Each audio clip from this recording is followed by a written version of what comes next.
Hello बच्चों, problem says a metal sphere of radius 1 mm and mass 50 mg falls vertically in glycerine.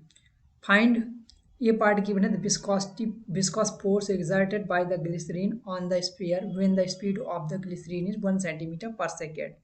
B part given the hydrostatic force exerted by the glycerine on the sphere. And C part given the terminal velocity with which the sphere will move down without acceleration. Density of the glycerine is given equal to 12,1260 kg per meter cube, and its coefficient of viscosity at room temperature is 8 Poisson. सो देखिए, हमें find out करना है पहले ये part में जो हमें given data है वो राइट डाउन कर लेते हैं। पहले गिवन क्या क्या है, गिवन है हमें radius r equal to 1 mm। 1 mm को क्या करेंगे हम, तुरंत 10⁻³ से मल्टीप्लाई करके मीटर में कन्वर्ट कर लेंगे। और मास कितना गिवन है, 50 इंटू किसमें है, ग्राम, मिलीग्राम में। मिलीग्राम 10⁻³ से मल्टीप्लाई करके -3 से मल्टीप्लाई करेंगे तो कितना आ जाएगा यहाँ पर 1 mm एंड मास मिलीग्राम है ना, तो 50 10⁻³ से करेंगे। सो हमारा किस में कन्वर्ट होगा, ग्राम में। और 10⁻³ से फिर मल्टीप्लाई करेंगे तो किससे, केजी में आ जाएगा। सो 10⁻6 डायरेक्ट कर दे रहे हैं केजी में। ठीक, सो हमारा ये केजी में मास आ गया। Falls vertically in glycerine. Find, अब ये पार्ट हमें फाइंड आउट करना है। स्पीड हमें ये पार्ट में गिवन है, बी इक्वल टू कितना स्पीड गिवन है, 1 सेंटीमीटर पर सेकेंड। 1 सेंटीमीटर पर सेकेंड, 1 सेंटीमीटर पर सेकेंड को हम 1 × 10⁻² से मल्टीप्लाई करके मीटर पर सेकेंड में कन्वर्ट कर लेंगे। सो यहाँ पर अब ये पार्ट देखिए कैसे कैलकुलेट करना है। देखिए पहले हमारे पास यहाँ पर एक बॉल है और ग्लिसरीन में जा रही किस वेलोसिटी से, mg नीचे फोर्स लग रहा होगा, यही mg फोर्स नीचे की तरफ लग रहा होगा और ऊपर की तरफ एक फोर्स लग रहा होगा, फोर्स ऑफ बायोंसी FB से जिसे डिनोट करते हैं। और फोर्स ऑफ विस्कोसिटी भी एक लग रहा होगा पीछे की तरफ, FB से जिसे हम डिनोट करते हैं। सो देखिए ये पार्ट में हमें क्या फाइंड आउट करना है, ये में फाइंड आउट करना है the viscous force exerted by the glycerine on the sphere. Viscous force कितना होगा, FB इक्वल टू क्या होता है हमारा 6 पाई ईटा RB, और ये विस्कोसिटी हमें गिवन है। ठीक है, ईटा की वैल्यू ये गिवन है। सो F इक्वल टू क्या आ जाएगा, 6 × पाई इंटू ईटा की वैल्यू 8 इंटू R। रेडियस कितना है, 1 × 10⁻² इंटू V। किस टर्मिनल स्पीड से चल रहा है, 1/1 × 10⁻² मीटर पर सेकेंड से 10⁻² मीटर पर second. So force of viscous FB क्या निकल आएगा हमारा, यहाँ से जैसे इसे मल्टीप्लाई करते हैं, मल्टीप्लाई करने के बाद जो वैल्यू आ जाती है वो हमारी कितनी आती है, 1.5 10⁻⁴ न्यूटन। ये हमारा ए पार्ट डन हो गया। अब देखते हैं बी पार्ट।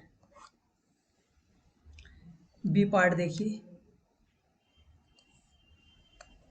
बी पार्ट में क्या फाइंड आउट करना है हमें, बी पार्ट में फाइंड आउट करना है the hydrostatic force exerted by the glycerine on the sphere. Hydrostatic force, hydrostatic force जो होगा हमारा क्या होगा, ये हाइड्रोस्टैटिक फोर्स, ये हाइड्रोस्टैटिक फोर्स जो होगा हमारा फोर्स ऑफ बायोंसी जो है FP, यही है hydrostatic force. So FB equal to क्या होता है, force of buoyancy M of glycerine, mass of glycerine into G। अब देखिए मास ऑफ ग्लिसरीन रखना है तो वॉल्यूम ऑफ द जो हमारी जो ये ड्रॉप होगी, ये जो हटाएगा वॉल्यूम वो displace, volume of displace into density of the glycerine. So volume क्या हो जाएगा, 4/3 पाई R³ into rho into G की वैल्यू 9.8 कंसिडर कर ले रहे हैं यहाँ पर, 9.10 नहीं ले रहे हैं। FB इक्वल टू क्या आ जाएगा आपका, यहाँ से FB इक्वल टू आ जाएगा 4 पाई इंटू, चलिए यहाँ पर रख देते हैं वैल्यू, डायरेक्ट कैलकुलेट कर लेंगे इसे। R की वैल्यू कितनी है, R की वैल्यू है हमारी 10 की पावर कितना हो जाएगा, डायरेक्ट कर दें 10 की पावर -6 हो जाएगा इंटू रो ऑफ ग्लिसरीन कितना गिवन है, डेंसिटी ऑफ ग्लिसरीन हमें गिवन है 1260 इंटू 9.8। जब इसे सॉल्व करते हैं जो हमारा FB है, फोर्स ऑफ बायोंसी, वो कितना आ जाता है डायरेक्ट फोर्स ऑफ बॉयंसी हम लोग यहाँ पर कैलकुलेट कर लेते हैं। Force of buoyancy equal to आता है 5.2 10 की पावर माइनस 5, 5.2 10 की पावर माइनस 5 न्यूटन। ये आ गया आपका फोर्स ऑफ बॉयंसी। अब देखिए सी पार्ट कैलकुलेट कर लेते हैं। सी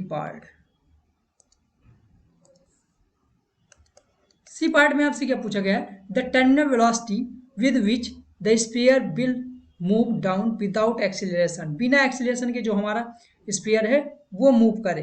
अगर बिना एक्सीलरेशन, टर्मिनल वेलोसिटी आप लोग जानते होंगे, ये force of buoyancy, force of viscous और mg, इनका सम फोर्स ऑफ बॉयंसी और फोर्स ऑफ विस्कस का जब mg के बराबर हो जाएगा तो यहाँ पर कोई एक्सीलरेशन नहीं रहेगा, टर्मिनल वेलोसिटी से हमारी बॉडी मूव करने लगेगी। सो हम लोग क्या लिख सकते हैं directly, mg equal to F V plus F we.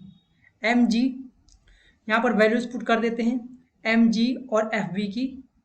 चलिए देख लेते हैं इधर, देखिए यहीं पे कर लेते हैं हम लोग इसे।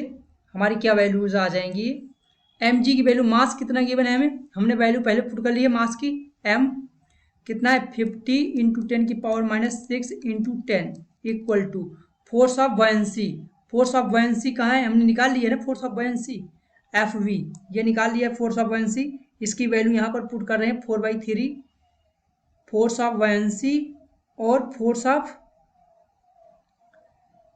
चलिए पहले फार्मूला लिख दे रहे हैं 4/3। वैसे आप यहाँ पर डायरेक्ट वैल्यू भी पुट कर सकते हैं, फोर्स ऑफ बॉयंसी और force of viscous. So force of buoyancy कितना निकाला है हमने 5.2 इंटू वी चाहिए ना, तो डायरेक्ट मल्टीप्लाई नहीं करने पड़ेगी, वी हमें निकालना है ना, इसलिए यहाँ पर वैल्यूज पुट करना पड़ेगा। सो देखिए कैसे वैल्यूज पुट करेंगे हम लोग, 4/3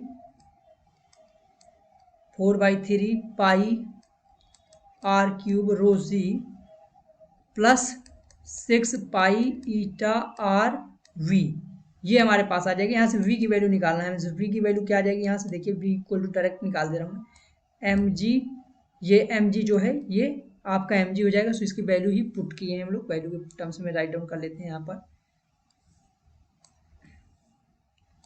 एम जी 50 इंटू 10 की पावर माइनस 5 और माइनस 4/3 पाई आर की वैल्यू कितनी है, ये आर की वैल्यू हमने पहले निकाली है 1 इंटू 10 की पावर माइनस 3, तो 10 की पावर माइनस 9 आ जाएगा यहाँ से।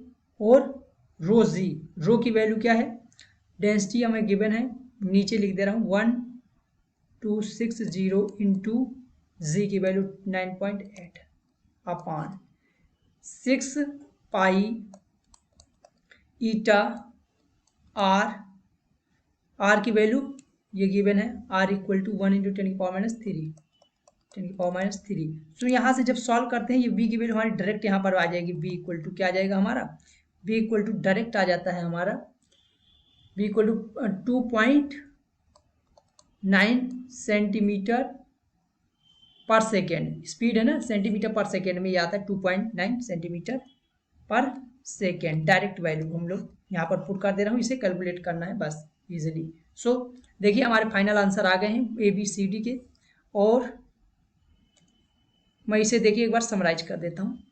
समराइज में क्या है, आपके पास सिंपल आपको ये ध्यान रखना है कि कोई एफ वी ये है और ये हमारे पास फोर्स ऑफ बॉयंसी और फोर्स ऑफ विस्कोसिटी ये ऊपर की तरफ लगेंगे, और जो एम जी होगा वेट ऑफ द हमारा बॉल जो होगा वो नीचे की तरफ लगेगा। सो हम सिंपली इसी को देखते हुए हमने एफ वी कैलकुलेट कर लिया, यहाँ से F V force of viscosity 6 pi eta R V हमने फार्मूला लगाया, और यहाँ पर 1.5 इंटू 10 पावर माइनस 4 न्यूटन आ गया। ऐसे ही फोर्स ऑफ बॉयंसी के लिए जो हमसे क्या पूछा गया था, हाइड्रोस्टैटिक, ये आपको मालूम चाहिए कंसेप्ट कि जो हमारा फोर्स ऑफ बॉयंसी है वही हाइड्रोस्टैटिक फोर्स है बस। सो यहाँ से हम लोग सिंपली इसे वैल्यू पुट करके कैलकुलेट कर लेंगे। और एक चीज़ यहाँ पर तीसरे सी में जो कंडीशन है वो मालूम होनी चाहिए आपको कि टर्मिनल वेलोसिटी हमें कब फाइंड आउट करते हैं, कब मिलती है टर्मिनल वेलोसिटी, जब ये force of buoyancy force of viscous equal to किसके हो जाते हैं, वेट के, जो बॉडी होती है उसके वेट के बराबर हो जाते हैं, तो फोर्स ऑफ बॉयंसी आ जाती है। सो यहाँ से हमने ये वैल्यूज पुट करके सिंपली जो हमारी टर्मिनल वेलोसिटी है उसकी वैल्यू निकाली 2.9 सेंटीमीटर पर second. So hope you understood well.